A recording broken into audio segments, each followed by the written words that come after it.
Ha rischiato di morire annegato. Un bambino di 11 mesi era in spiaggia a Grado assieme ai genitori. Una famiglia di Treviso che si stava godendo la giornata di sole ha vissuto momenti drammatici. Il bambino era in acqua e le forze dell'ordine giunte sul posto stanno ancora cercando di capire le dinamiche dell'incidente. Ora il piccolo è all'ospedale infantile Burlo di Trieste per ricevere le cure del caso.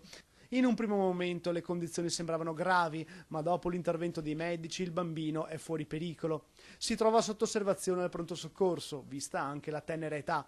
Provvidenziale si è rivelato l'intervento dei bagnini che hanno agito con grande tempestività. I sanitari del 118, arrivati vicino alla spiaggia Fidolido il più in fretta possibile, hanno constatato le iniziali condizioni allarmanti del bimbo e lo hanno subito trasferito nell'ospedale triestino. Resta da capire quindi come e perché il piccolo si sia trovato in quella situazione critica. Il pericolo di danni gravi e irreversibili è comunque scongiurato.